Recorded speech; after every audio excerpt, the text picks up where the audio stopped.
Hola, ¿qué tal? Bienvenidos. Me presento, soy Álvaro Norambuena Donoso, principalmente astrólogo, y aquí les estoy trayendo mi nuevo podcast titulado En simples palabras. La finalidad de este podcast es que usted vaya interiorizándose del rico bagaje cultural, a veces complejo, de la astrología, pero, como usted bien sabe, en simples palabras. Les dejo a continuación el siguiente capítulo. Muy bienvenidos a todos mis queridos amigos, bienvenidos a este primer capítulo del podcast de astrología de Álvaro Norambuena, quien les habla justamente para que ustedes puedan recibir información clara, precisa, concreta, pero sobre todo didáctica de este maravilloso mundo llamado astrología, y un poco con la intención de que usted también pueda ir interiorizándose sobre razonamientos más que datos que le van a permitir a usted forjarse una opinión mucho más acabada, con mayor conocimiento, con mayor experiencia, en fin.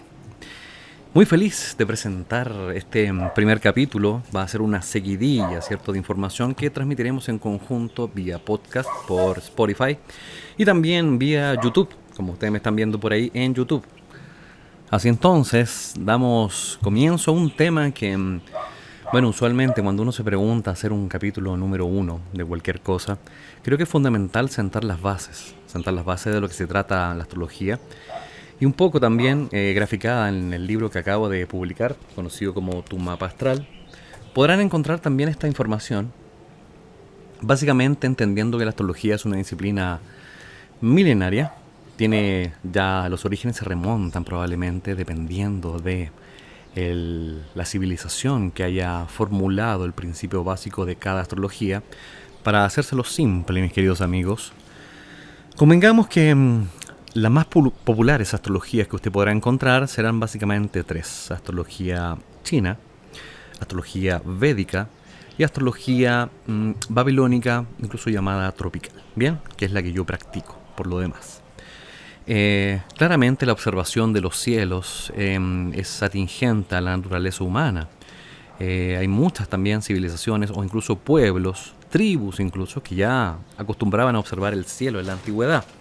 Y de esta manera se empiezan a generar claramente los mitos asociados a la observación de los astros, pero sobre todo un poco el lenguaje. Hablemos de que astrología es construir un lenguaje. Igual que cuando usted habla de un idioma o quiere aprender un idioma nuevo, ¿cierto? Tendrá la necesidad de primero ir aprendiendo las palabras que lo componen, incluso las letras, los acentos, cómo se conjugan entre ellas. Bueno, la astrología es lo mismo. De esa manera, entendiendo que cada civilización tiene una determinada observación desde la perspectiva terrestre, hay que retratar principalmente, por ejemplo, que la astrología china habla de un mito que nace en que el emperador convocó a aproximadamente, bueno, animales que quisieran participar en una carrera, y la llegada de esa carrera determinó el 12 bestiario, que se llama el bestiario de la astrología china, donde usted podrá conocer también lo que muchas veces tenemos a través de grandes expositores. Tendrá el caballo, la rata, en fin. No soy un experto en astrología china y por lo tanto simplemente es para que usted tenga el punto de partida. En cambio, la astrología védica, en relación a la astrología tropical, que es la que yo practico, aquí me voy a detener brevemente en la odiosa comparación. Me voy a detener que usualmente se hace con respecto a astrología y astronomía, o astrología védica y astrología babilónica. ¿Cuál es mejor? Como si todas las cosas que nosotros estudiáramos y pudiéramos aprender tuvieran un punto de comparación que generara un beneficio práctico. Todo va a depender de tu observación, de tu perspectiva, de tus intereses personales. Entonces, la astrología védica basa su observación en las 12 constelaciones por las cuales atraviesa el Sol desde la óptica terrestre. Tenemos que entonces definir que el lenguaje astrológico se basa principalmente en la subdivisión de la circunferencia completa. Es decir, suponiendo que el Sol tiene un ciclo, desde nuestra óptica, que de hecho lo tiene, la manera más sencilla de graficar un ciclo siempre ha sido una circunferencia, ¿cierto? Esta famosa esfera que también representa los 360 grados, donde está el todo, donde está la nada. Y de esa manera configuramos entonces esta primera gran observación de la esfera celeste. Y desde nuestra observación terrestre sabremos definir que el Sol se va moviendo atravesando distintas constelaciones zodiacales. Si nosotros hablamos estrictamente del punto de vista astronómico, indudablemente sabremos que las constelaciones, morfológicamente hablando, desde la mirada terrestre, no miden lo mismo. Eso es una obviedad.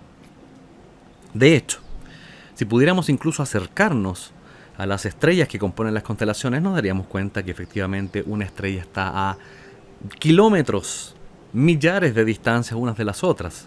Todo se basa de la observación y el prisma terrestre. En ese sentido, entonces, para hacer de este vocabulario un vocabulario funcional, las 12 constelaciones fueron representadas de manera gráfica, es decir, la primera gran premisa es para entender un ciclo, todo ciclo va teniendo una repetición, y para que tenga una repetición es prudente generar un orden. Y en ese orden entonces se toman las 12 constelaciones, que es parte de la subdivisión que se hace de los 360 grados, es decir, 12 paradas, 12 paraderos si usted le gusta.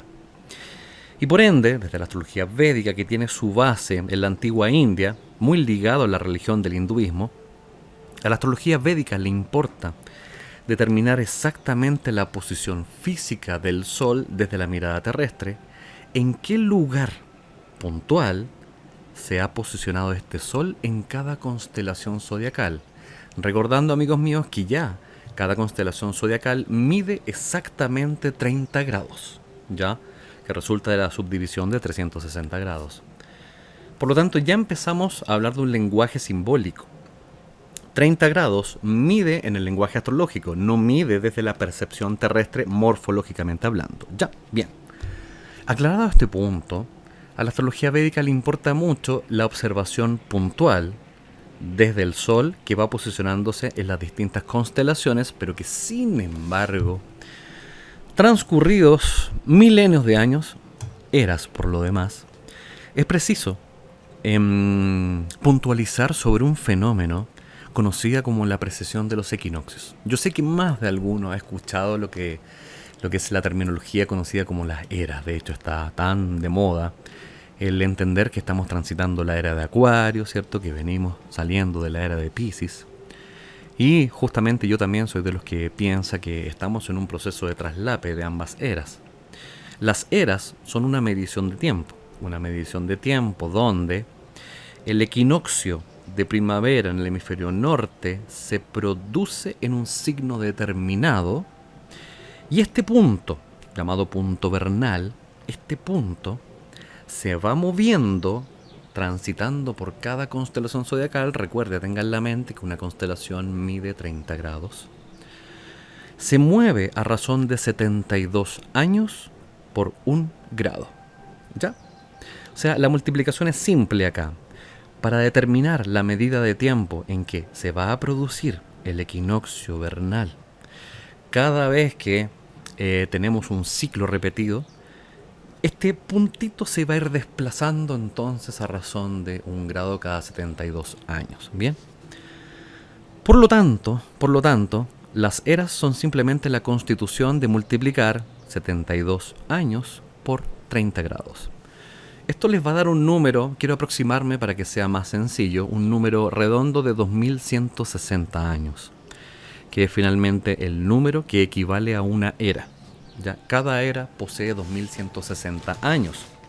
Y por lo demás, entonces, si usted más encima ahora multiplica esos 2160 años por los 12 signos del zodiaco, obtendrá lo que se conoce como el año platónico, de aproximadamente 26.000 años. ¿Bien? Una medida de tiempo radical, imagínese usted, estamos transitando recién el año 2022. Y por lo tanto, hay un punto fundamental en que los Vedas les importaba mucho la ubicación exacta en la observación de las constelaciones en el cielo. Es un lenguaje metafórico, les vuelvo a insistir, cada constelación mide desde el lenguaje védico, también tropical, mide exactamente 30 grados, lo cual sabemos que es simplemente la construcción de un lenguaje. Sin embargo, para los Vedas es mucho más trascendente ubicar cada astro, el Sol, Venus, la Luna. Saludo al avión ahí que va pasando. la naturaleza. Bien, aunque un avión, bueno, será parte de la actual naturaleza. Por lo pronto, entonces, a los Vedas les interesa posicionar exactamente cada astro en este lenguaje formulado de las 12 constelaciones. Sin embargo, a raíz de este movimiento conocido como precesión de equinoccios, que para explicárselo en sencillo, sobre todo para quienes están escuchando y los que están viendo también por el canal de YouTube, ¿ustedes alguna vez cuando pequeños han jugado a ese famoso trompo que uno tiraba, cierto? Ese trompo, según fuera una velocidad constante, se mantenía erguido sobre un eje. Sin embargo, debemos comprender que el eje terrestre está levemente inclinado, ¿cierto? Y por lo pronto, entonces, cuando este trompo empieza a perder su velocidad constante, empieza a producirse una especie de bamboleo. ¿Bien? Ese bamboleo hace que este eje terrestre no tenga un punto medio central exacto, sino que se va moviendo en una especie de circunferencia menor, ya generando un cono más amplio. Por lo tanto, este fenómeno ha hecho que la observación de las constelaciones, al incluir el fenómeno de la precesión de los equinoccios, haga que nos preguntemos a razón del día de hoy. Hoy día estamos en el mes de octubre, aquí en mi país, Chile, medición del tiempo, octubre, y actualmente quienes están de cumpleaños tienen el signo de Libra, ¿ya? Esos son los cumpleañeros. Y por lo pronto, entonces, cuando hablamos del signo Libra, nos preguntaremos inmediatamente, ¿de dónde nace el hecho de que tú sepas que eres Libra, por ejemplo, en el zodíaco tradicional? Claro, lo que a nosotros nos ha llegado como información es derivado de la astrología babilónica, occidental, tropical. Sin embargo, los Vedas no estarían de acuerdo con esto. Porque simplemente, y usted en la actualidad lo puede comprobar, hay muchas aplicaciones que tienen la propiedad de poder hacer que usted apunte hacia el cielo con una aplicación georreferenciada y usted podrá ver al Sol, sin la necesidad de verlo directamente, y posicionar al Sol detrás o delante, mejor dicho, de una constelación en particular. Y nos daremos cuenta que en estricto rigor el Sol al día de hoy no está en la constelación de Libra. No. Hay un desfase en la actualidad de un poquito más de 25 grados alrededor, 24, 26 grados, desfase, con respecto a lo que tradicionalmente se conoce en la astrología occidental con el Sol transitando la constelación de Libra, que ingresó hace poquitos días, ¿cierto? Siempre asociélo cerca del 21, 22 de cada mes, se producen los cambios de signo, para la astrología que nosotros más conocemos, ¿ya? Pasa entonces que el Veda señala que nosotros debemos ceñirnos a la observación puntual desde la Tierra y comprobar que el Sol está transitando dicha constelación en particular y por lo tanto, si usted naciera el día de hoy para los Vedas, usted no sería Libra, sería de la constelación anterior probablemente, que sería Virgo. Bien, imagínense usted, ¿será que Álvaro Norambuena les está diciendo que de aquí en adelante el signo que usted pensaba que tenía ya no es? Eso dependerá de lo que usted considere como la verdad y la percepción. Aquí nos metemos en un tema súper interesante, ¿no? Cada configuración de la realidad para cada ser humano depende siempre del punto de vista, del punto del observador. Se los voy a simplificar. Imagínese usted, este ejemplo claramente funcionará mucho más con quien está viendo acá el canal de YouTube. Pero aquí tengo un vaso. Un vaso que ahora que lo digo, para hacer este ejemplo, boté el agua que estaba tomando y luego sabré que no la puedo devolver, pero no importa. El ejemplo es más importante. Tengo este vaso, es una especie de cilindro cónico. Imagínese usted lo siguiente. Si yo estoy observando y pongo este cilindro apuntando hacia la cámara, lo que usted va a estar viendo es una circunferencia. Ahora imagínense que yo le pongo una luz a esta circunferencia, lo apunto desde acá de frente y lo voy a proyectar a un plano que está a mi espalda. La sombra proyectada va a ser probablemente una circunferencia. Y eso es verdad. Sin embargo, este mismo elemento observado bastará con que lo gire, ponga la misma luz en esta posición por delante de este cilindro cónico y la figura proyectada que emitirá la luz detrás de mi espalda en una sombra será una figura alargada, probablemente de características rectangulares, ¿cierto? Levemente inclinado porque insisto que esto es un cono, no un rectángulo, pero la figura entonces será completamente distinta a lo que le acabo de señalar como la verdad. Por lo tanto, la verdad siempre depende de la perspectiva del observador. ¿Ok? Es ahí un poco donde se basa en la odiosidad que representan las comparaciones. ¿Cómo yo puedo definir que la verdad generada a mi espalda constituye un círculo y alguien al mismo tiempo podría decirme que no? Que la verdad es probablemente un plano. Ambos tienen razón. Ambas cosas son la verdad. Porque ambas cosas han dependido de una observación en particular que ha constituido un lenguaje. Lo mismo que han hecho las antiguas civilizaciones para construir su propio lenguaje. ¿Alguna vez has escuchado estas famosas historias donde, hablando del lenguaje, cómo podría yo tratar a otro lenguaje de falso o verdadero si ese lenguaje ha sido creado a razón de la observación puntual de otra persona que no soy yo? Ejemplo mucho más aterrizado. Imagínense nosotros, de lengua hispana, lengua española, personas que hablamos el idioma español, nuestra forma de saludar es hola, hola, hola, ¿qué tal mis queridos amigos? Como lo saludé al principio, ¿cierto? Imagínense un día a usted se le ocurre viajar a Italia. Y usted llega muy contento, su primer viaje a Italia, feliz. Y en el mismo aeropuerto, usted se encuentra tan pleno, tan feliz que empieza a saludar a los italianos. Y se encontrará, cuando usted les dice hola, hola, probablemente algunos de ellos le digan chao. ¿Cómo chao? Pero esto no puede ser cierto. Yo estoy saludando, bienvenida, y ellos me están despidiendo. No, es que chao es saludo. Es un ejemplo entonces de la cotidianidad. ¿Cómo yo puedo entonces decir que el italiano está errado en su percepción? Esa construcción del lenguaje habla simplemente de todos los procesos que ha tenido que transitar el italiano, desde su lengua, desde su origen, ¿cierto? Y en nuestro caso, para nosotros, hola es bienvenida y chao es sinónimo de despedida. Lo mismo pasa entonces con la comparación de astrologías. Para los Vedas, entonces, es importante la observación en el cielo, la ubicación exacta de los planetas en este lenguaje simbólico que ha construido las 12 constelaciones de manera equidistante a razón de 30 grados por signo. Me parece maravilloso, me parece perfecto, es el lenguaje de ellos, no es ni mejor ni peor que la astrología que yo practico, es distinta. Ahora, claro, uno se preguntará, pero entonces es distinto, porque si para la astrología occidental, cierto, babilónica, tropical, quien haya nacido hoy día en los inicios del mes de octubre será Libra, pero esa misma persona nacida el mismo día para los Vedas será Virgo. ¿Cómo se explica esto? Simple, porque el significado de Virgo para los Vedas no es el mismo significado que para la astrología occidental. Es así de simple.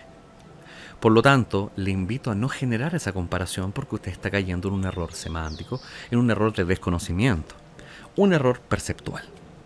Yendo ahora a la astrología que quizás probablemente usted conoce más tradicionalmente, ya que efectivamente a lo que hemos asistido como conocimiento astrológico es el famoso, a veces no bien ponderado y muy vilipendiado horóscopo, que es simplemente una descripción express muy superficial de un punto que, al no estar conectado ni profundizado con los demás puntos fundamentales del radix astrológico de una carta astral, no tiene sustento, es insustancial. Bien, sin embargo, nosotros utilizamos efectivamente un zodiaco que está conectado naturalmente a ese inconsciente colectivo, digámoslo así. La gente como que sabe a priori qué signo eres tú, lo sabemos.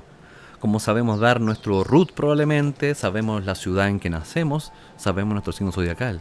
Me resultaría muy curioso y muy extraño, hágase usted el ejercicio, pregúntele a alguien qué signo es y es difícil que no te responda algo. O sea, está presente en el lenguaje tradicional. Sin embargo, la astrología babilónica occidental nace de otro prisma, otra razón observada. Y es aquí donde se construyen las bases de la astrología occidental, derivada de Babilonia, conocida como tropical también. Les cuento.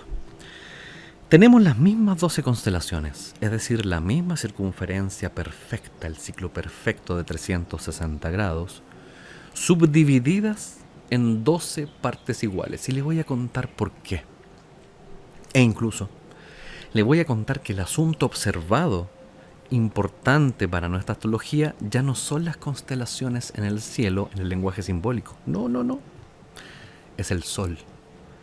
Y esto cambia todo el lenguaje que se genere a partir de este hecho. Incluso se lo haré más simple. Desde la antigua Babilonia, que eran maestros de álgebra, geometría, aritmética, empezaban a hacer cálculos complejos de distancia, sombra, incluso empezaban desde ese asoleamiento en la observación de sombra, lograron incluso determinar la esfericidad terrestre. Imagínense lo complejo del cálculo que ya empezaban a dominar en esa antigua civilización. Y uno de repente se pregunta, bueno, ¿hay alguna relación la medida de 360 grados y el conteo de alguna manera con estos 12 momentos dentro del año o 12 constelaciones zodiacales que hablan de este ciclo solar? Les voy a contar una anécdota que muchas veces probablemente usted me habrá escuchado en otra ocasión. Bueno, la manera más natural, la manera más rápida de contar que tenía en la antigüedad era utilizando lo que está en la naturaleza. Y principalmente lo que está en nuestro cuerpo, ¿cierto? Imagínense que si usted quiere contar algo, y me imagino en las calles de la antigua Babilonia, y se le ocurrió a alguien empezar a contar cuántas medidas o cuánta duración tiene un fenómeno, como por ejemplo que la sombra se extienda. ¿Cómo lo cuento? Uy, no traje el lápiz. No traje lápiz. No, ¿cierto? Tengo mis manos.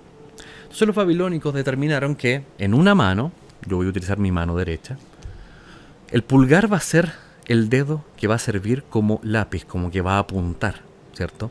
Me van restando 4 dedos.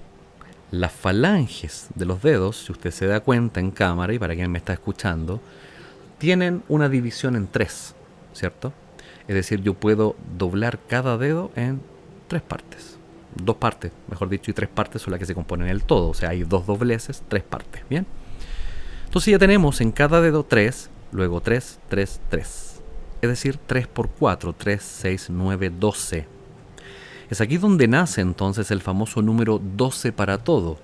12 horas repetido por 2 te da las 24 horas. 12 apóstoles, 12 tribus de Israel, 12 signos del zodíaco, 12 meses, 12 de todo. ¿Ya? Empezamos a entender que más encima, ya, pero ¿qué tiene que ver ahora este 12? Puedo entender de dónde surge el famoso número 12, que representa junto a la integración del individuo en el centro, el todo. Bien.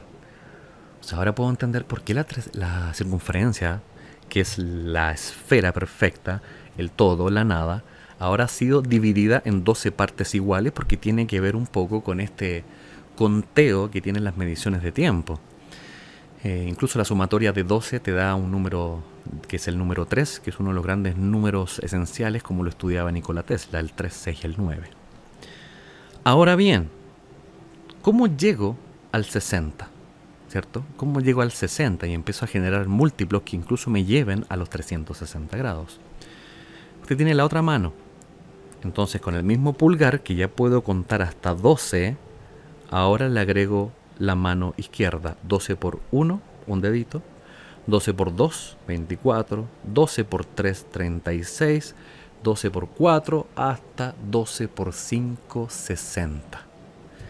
60 segundos, 1 minuto. 60 minutos, 1 hora. 12 horas por 2, 24 horas. Bien. Por lo pronto entonces empezamos a entender la subdivisión del tiempo en el asunto observado, que para la astrología babilónica es distinta. Pero ahora empiezo incluso a agregarle el factor fundamental, que como les dije hace un rato, no son las constelaciones zodiacales, que era la importancia del asunto observado para los Vedas. Para nosotros es el Sol. Y por lo tanto los mismos babilónicos, en uno de sus bastantes periplos cerca de su vecindario, un día se movilizaron hacia la zona suroeste, donde se encontraba la gran y antigua civilización de Egipto, que probablemente ya estaba en parte de su ocaso, o al menos ya había salido de su esplendor.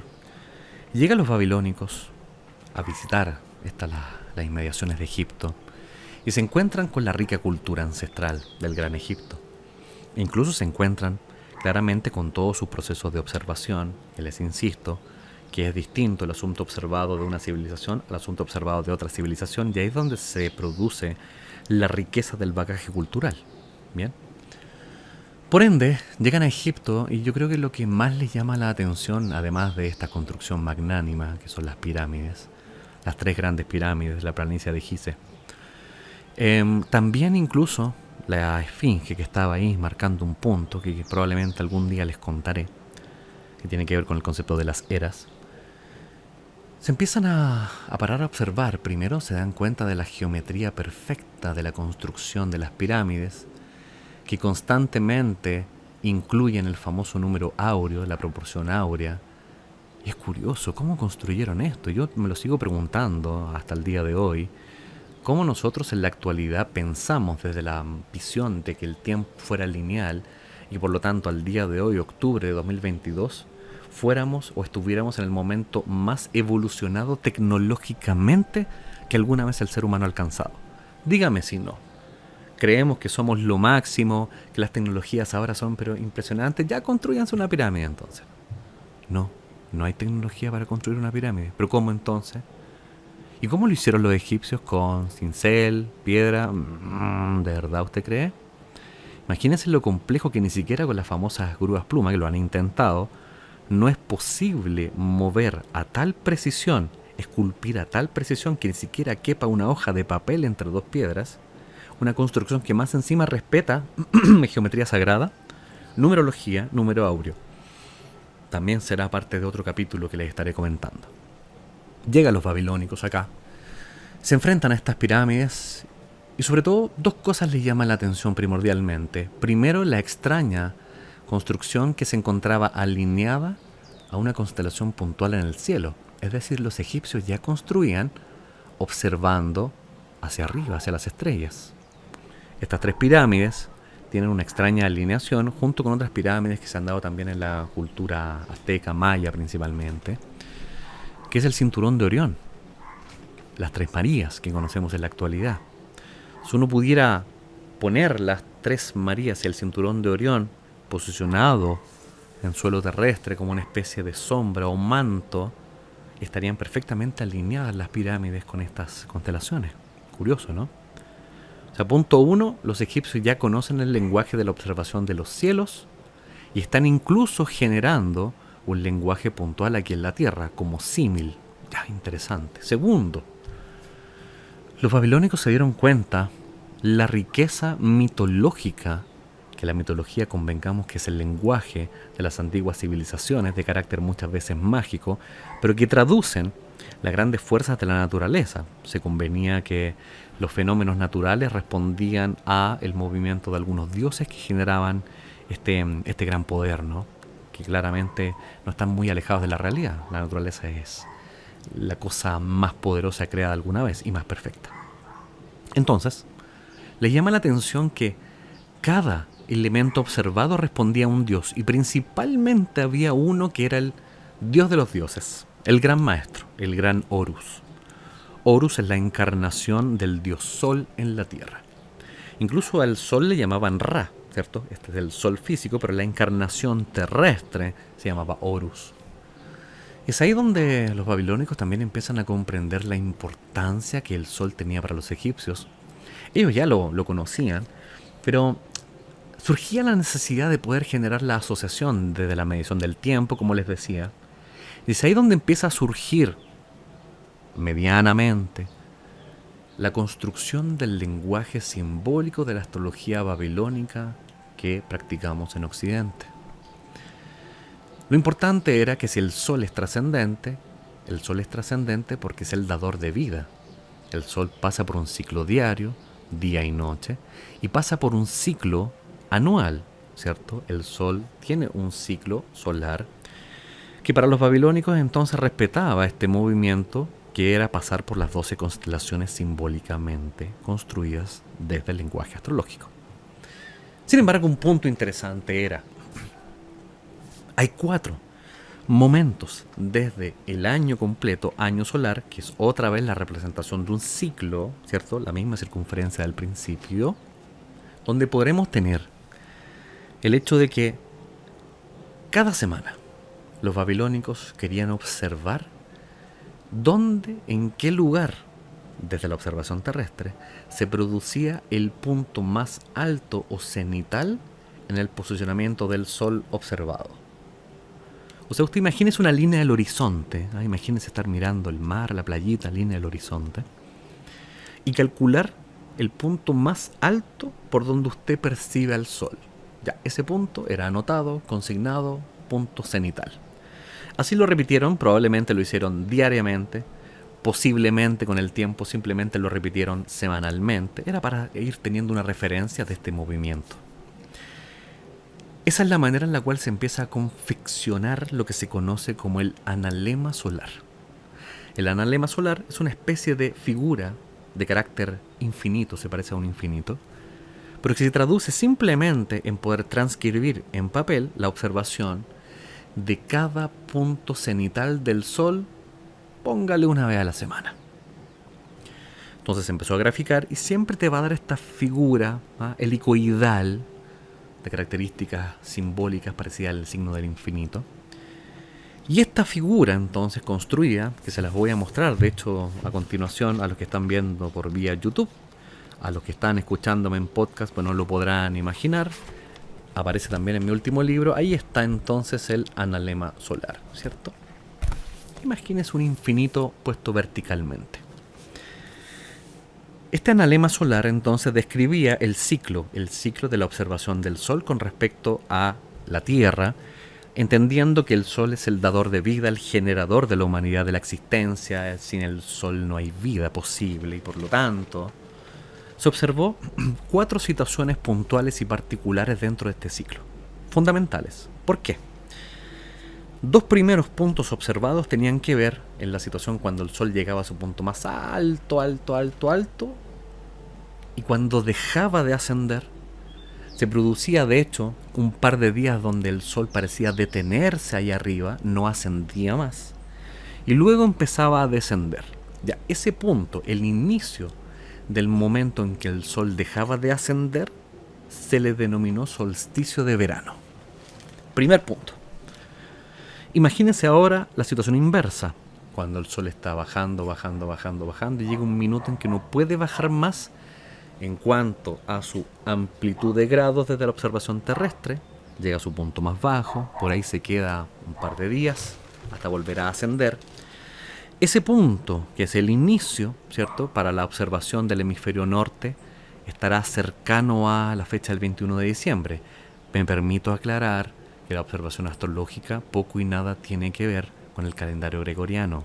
Ya no caiga en esa trampa.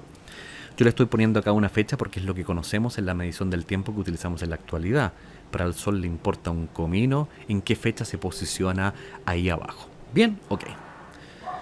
Por lo pronto entonces, ese momento donde el Sol llega a su punto más bajo se conoció como el solsticio de invierno. Ahí tenemos dos puntos que son 2 de los grandes puntos cardinales en esta observación conocida como analema solar. Me faltan los otros 2. Y los otros 2 puntos responden al fenómeno del lugar en cuando el Sol y la cantidad de luminosidad, o cuando el Sol se presenta y luego desciende para generar el atardecer y desaparece el horizonte, esa cantidad de día era exactamente igual a la cantidad de noche. Y esto se produce solo 2 veces al año, que es el punto medio, son los 2 puntos medios conocidos como los equinoccios. Equinoccio de primavera, equinoccio de otoño. Es decir, aquí tenemos 4 puntos que van a constituir los 4 puntos cardinales del origen del lenguaje astrológico. Por lo tanto, entonces, amigos míos, nos daremos cuenta que en estos 4 grandes puntos cardinales se sustenta el origen de la astrología babilónica. Porque estos 4 puntos, ahora puestos en una circunferencia de 360 grados de manera equidistante, forjan los 4 ejes de una carta astral, ¿cierto? Es decir, los 4 puntos cardinales, que es el amanecer o ascendente, el atardecer descendente, el punto donde el Sol se encuentra en su situación media, conocida como el medio cielo, o la oscuridad central, que es el fondo del cielo. 4 puntos cardinales. Sin embargo, más allá de hablar de la carta astral, antes estamos hablando de Babilonia, ¿qué determinó la observación de estos 4 puntos cardinales? Algo muy sencillo, amigos míos. El origen de las 4 estaciones del año.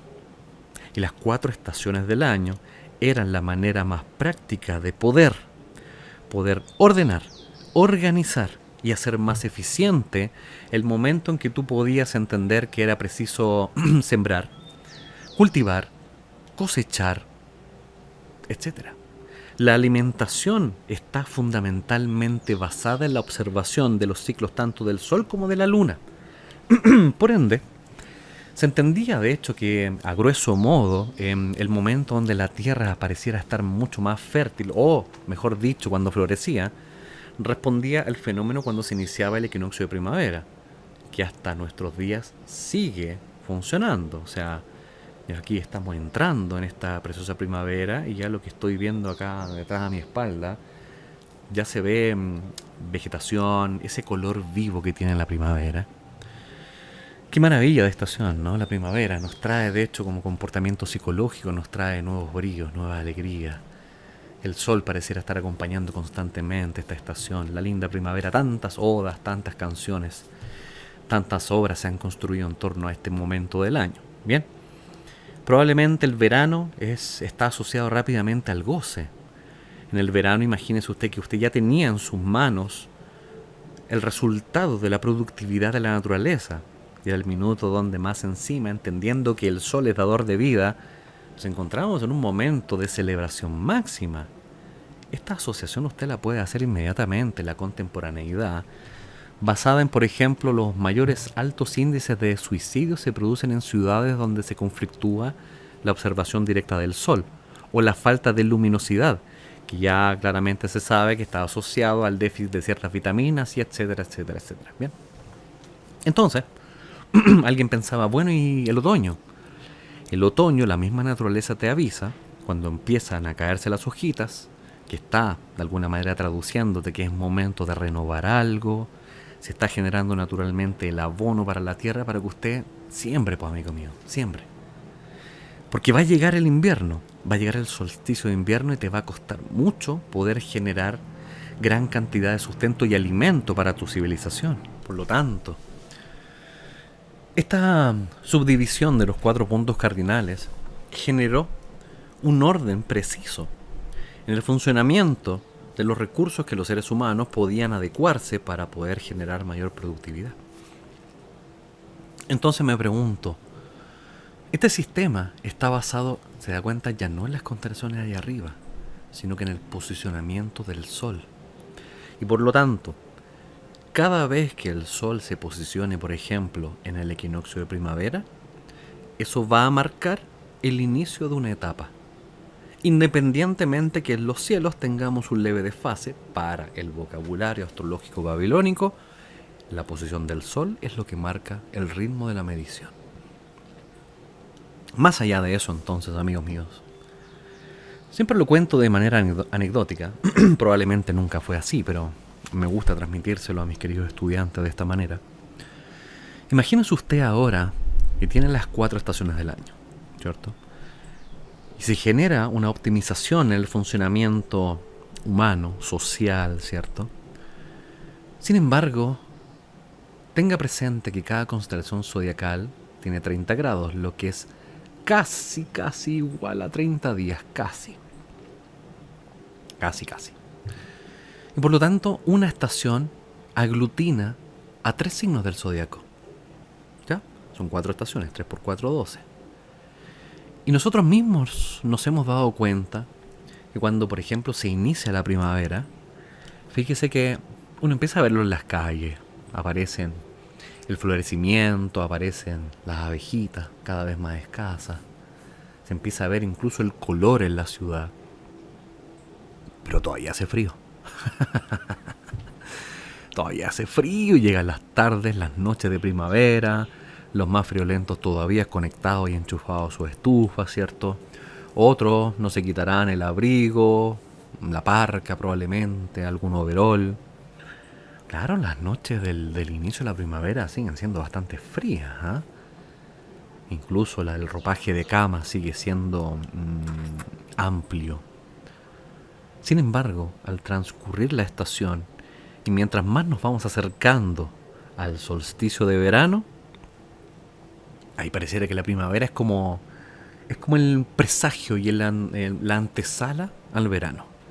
Y ya las tardes, noches de primavera tienen esa rica sensación veraniega. Imagínense las fechas más o menos 5, 6 de diciembre. Ya, por ahí. Por lo tanto, yo me imagino en la antigua Babilonia, tienen que haberse preguntado lo siguiente.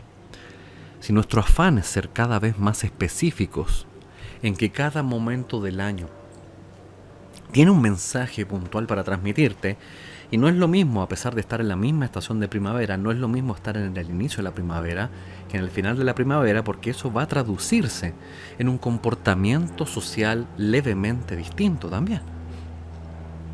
¿Cómo hacemos acá? ¿Cómo hacemos? La respuesta probablemente, insisto, esto es parte de mi cabeza mitológica.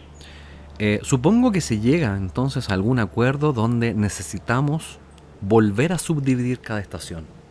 No es posible que dentro de la misma estación tengamos dos situaciones que incluso parecieran ser hasta radicalmente opuestas. En el inicio de la primavera hace frío, al final de la primavera hace calor, entonces, a sabiendas de que estamos en la primavera, bueno, necesitamos mayor especificidad, ¿no? Así es donde surge nuevamente la división de una estación. Cada estación del año entonces responde a 30, 30, 30, es decir, 90 grados. Y entonces, para hacerlo aún más preciso, se subdivide cada estación en tercios y por ende cada estación, al ser dividida en estas tres partes, genera porciones de 30 grados. Y es ahí donde son acogidas por los restantes signos del zodiaco. Porque al subdividir en tercios cada estación, te va a volver a generar el número 12. 12 signos del zodiaco que responden a 12 momentos particulares dentro del año para seguir profundizando y construyendo el lenguaje en el cual los seres humanos conviven cotidianamente y pueden aprovechar los recursos fundamentalmente que la naturaleza le ofrece. Así de simple. Por lo pronto, entonces, si usted se da cuenta, es muy distinto hablar de la astrología védica que de la babilónica, porque los Vedas siguen mirando las constelaciones en el cielo y la ubicación de los planetas exactamente en esa constelación. En cambio, para nosotros, el punto de partida está en definir equinoccios y solsticios. Y eso genera una división fundamental. Ninguna es mejor que la otra, son distintas. Y por lo pronto, entonces, en este origen empieza el ser humano entonces a acomodarse y de ahí empiezan a surgir los distintos tipos de calendario. La mayoría sigue teniendo 12, basados en la observación del Sol y de la Luna. Hay un calendario lunar que trata incluso los calendarios actuales, el gregoriano, que sigue teniendo un desfase y cada 4 años tenemos que agregarle un día porque no cuadra el cálculo todavía, o incluso antes los antiguos romanos a través de sus calendas generaban este calendario, que al principio intentaban hacer una medición pero siempre acomodada a la idiosincrasia del pueblo que lo está planteando. Imagínense que los romanos, por ejemplo, tenían antes 10 meses nomás, no 12, tenían 10 porque bueno, consideraba que el romano en su medición del tiempo, el 10 les calzaba perfecto. Y es por eso que incluso si usted alguna vez se ha preguntado por qué los meses del año se llaman como se llaman, bueno, partían con marzo. El inicio siempre representaba al dios Marte. Ya les presentaré un capítulo de mitología y astrología, no se preocupen, en este canal, a través de este mismo YouTube o podcast. El mes de marzo, que está dedicado al dios Marte, el dios de la guerra, el que le da la fuerza a las tropas para comenzar a enfrentarse en batalla. Y claramente como Marte está asociado naturalmente al signo de Aries, y Aries es el comienzo, ya primer mes del año. Segundo mes, y sí escuchó bien, marzo, primer mes del año. Segundo mes, abril, april, APH, APHR, afril. Y afril, se lo estoy diciendo un poco, tratando de jugar a la fonética acá, porque era más que nada en escrito, APHR, april, Aprilia. Andaba cuenta unas motos, las famosas motos Aprilia, derivan de este mismo origen. El april o afril deriva de afro, afril, Afrodita. la diosa de la fertilidad, la diosa femenina, la diosa Venus. Y por lo tanto, este segundo mes, abril, estaba dedicado a Afrodita, la diosa de la armonía, la estética, ¿cierto? La ecuanimidad, el equilibrio, las proporciones, ¿cierto? La misma proporción áurea, es muy desde el origen venusino, ¿no? Luego pasamos al tercer mes. En mi cabeza está tratando de procesar rápidamente. El tercer mes sería mayo. Fíjese que mayo estaba dedicado en una especie de oda a los mayores. Los mayores, sí, a la población más anciana, tenían su mes también. Y el mes que viene, el cuarto, ¿cuál era? Junio. A los junior, a los menores, a los más pequeños, sí, tenían su mes también. Ahí tenemos los 4 primeros. Luego venía julio. Julio para los romanos, Julio César, gran emperador romano. Julio César, que incluso se cuenta que Julio César dijo, bueno, este mes de julio, dedicado un poco a mis honores, no es posible que tenga los 30 mismos días que todo el resto. Imagínense usted como yo voy a tener un mes dedicado que tenga los mismos días, ¿no? De aquí en adelante julio tendrá 31. 31 tiene julio, ¿ya? ¿Qué emperador a usted le suena importante como Julio César? El que venía después. Augusto César, agosto. Augusto César, si Julio le dieron 31, agosto tiene 31 también. Se imagina que también, o sea, se da cuenta que hay decisiones también poquitito arbitrarias con respecto a la medición del tiempo, porque toda verdad, como dije al principio, depende del prisma del observador que construye dicha verdad según su propia percepción e incluso sus propias creencias por lo demás, ¿cierto? O sea, créame que al que es incrédulo en la astrología, aunque quiera ver, no va a ver, mientras no crea que este fenómeno es posible. Se los dejo ahí nomás, ¿ya? Viene agosto y luego se acaban pareciera los grandes personajes, porque ahora nos quedan, bueno, el mes 7, el mes 8, el mes 9 y el mes 10. ¿Qué nombre les ponemos? Y pareció que a los romanos, ¿cierto?, se les acabó un poco la imaginación y dijeron, uy, no sé, no me preguntes más hoy día, no estoy aburrido de darle nombres, pero señor, tenemos que entregar estos nombres a los calendarios hoy día por la tarde. Uy, qué latero eres. Ya, mira, al mes 7 pongámosle septiembre, al mes 8 pongámosle octubre y al mes 9 noviembre y al 10 diciembre. Exacto. Septiembre, octubre, noviembre, diciembre. 7, 8, 9, 10. Con el paso de los años, llegamos a que la misma civilización encuentra prudente que los momentos de invasión debieran ser generados posterior al inicio del año. Claro, porque también se correspondían al momento en que en este lugar, en esta latitud terrestre, se generaban condiciones más propicias. ¿Ok? Y por lo tanto, se agregan el mes de enero y febrero. January, Jano, el dios Jano, el dios de las puertas, de los portales, de las bienvenidas, de las entradas. Nos prepara este dios, nos da la bienvenida. Y luego se agrega febrero, que viene del februo, o de las condiciones febriles, la fiebre. Y esto de alguna manera estaba representando al dios mitológico Hades, Plutón, que tiene que ver con la muerte, implorándole que no fueran las tropas atacadas por el februo, por la fiebre, los estados febriles, porque podía Hades llevárselos y constituir muerte. Por eso que para prevenir y aplacar la ira del dios Hades, Plutón, se le encomienda el mes del februo o febrero.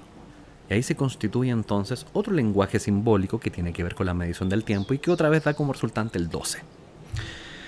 Entonces, mis amigos míos, uno se empieza a dar cuenta que estas mediciones del tiempo surgen a través de, o responden más que nada a la organización siguiendo una secuencia lo más natural posible. Y es ahí donde se generan las interpretaciones y la decodificación del lenguaje construido astrológico. Incluso, como anécdota, claro, empezó a funcionar muy bien esta nueva calendarización, subdividida en 12, ¿cierto? Porque ya era mucho más específico en cada momento del año. Y se cuenta incluso que llega un minuto donde, después de la primavera, teníamos tantos recursos porque ya sabíamos leer la naturaleza. Llegaba el momento del verano. En verano, a diferencia del invierno, en el invierno tú te resguardabas en tus casas, tenías el fuego, la llamarada encendida dentro de las casas romanas, ¿cierto? De la antigua en Villa Romana. Llegaba el verano y tú podías hacer tu vida afuera.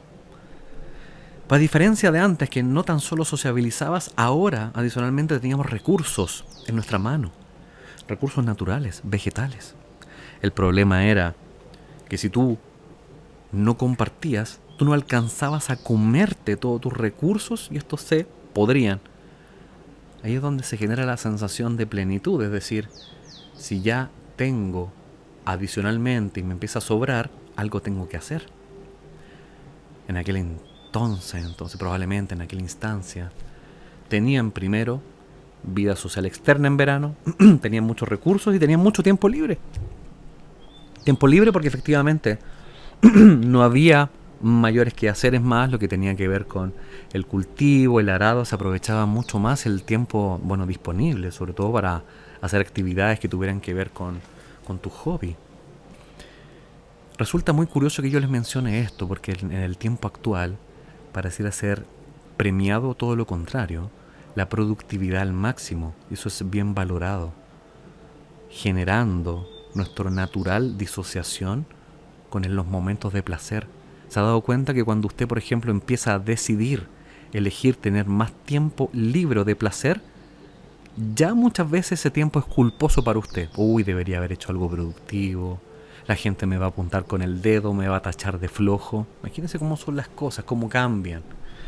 Entonces la gente tenía muchos recursos, tiempo libre, tiempo de ocio.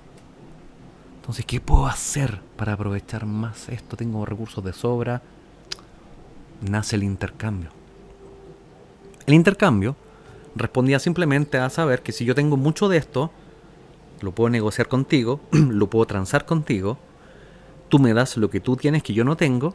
De ahí surge la palabra que acabo de mencionar, la negación del ocio, conocida como negocio. Ahí entonces, a través de esta anécdota final, trato de traducirles que el origen finalmente del código astrológico primero depende de la razón observada, segundo se construye por las grandes fuerzas de la naturaleza que han estado presentes desde los albores de la humanidad, y en otro capítulo les contaré lo que tiene que ver incluso con los egipcios, las construcciones de las pirámides, las mediciones del tiempo. Recuerden que al principio les nombré las famosas eras. Imagínense que las eras, o sea, cuando hablamos de el año completo, el año platónico, son 26.000 años, o sea, 13.000 años es la mitad. Y bien se supone que la nueva civilización parte por ahí después de la última glaciación. Estaremos hablando de menos 10.000 antes de Cristo. Se los dejo para pensar, porque hablaré en el próximo capítulo de este interesante tema, la civilización, las mitologías, las construcciones, las eras. Bien, mis queridos amigos, esto ha sido todo por hoy. Esto ha sido nuestra primera entrega sobre orígenes y entendimiento de cómo se construye el lenguaje astrológico según la civilización que te acompañe, para que sirva sobre todo para bajar esta información y uno empiece a entender que cuando tenemos algunos, no sé si llamar detractores. Yo siempre he pensado que el que habla referentemente a que la astrología es, hay algunos que dicen pseudociencia. Y una vez le pregunté a alguien qué es una pseudociencia. Es algo que quiere parecer ciencia pero no lo es. La astrología no quiere ser ciencia, les cuento, les informo. Ahora, ¿la astrología tiene partes de ciencia? Sí, claro. ¿Y la música tiene partes de ciencia? Sí. ¿Pero la música es ciencia? No, es música. ¿Y el arte? ¿Tiene componentes de ciencia? Sí. ¿El arte es ciencia? No, es arte. ¿Ok? La astrología es astrología. Y por lo tanto tenemos grandes premios.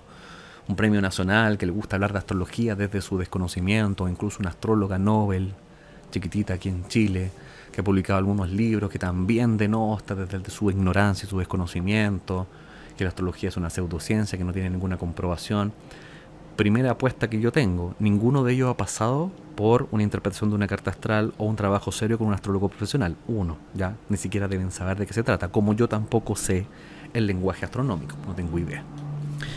Y por ende, entonces, el llamado es: abra su mente, empiece a entender que este lenguaje nace de una observación, y que cuando el astrónomo en cuestión, por ejemplo, solo por citar a alguno de la gente que le gusta opinar de lo que desconoce, dice que, por ejemplo, hubo alguno, no les voy a decir que no hubo alguno que dijo: mire, ¿sabe qué?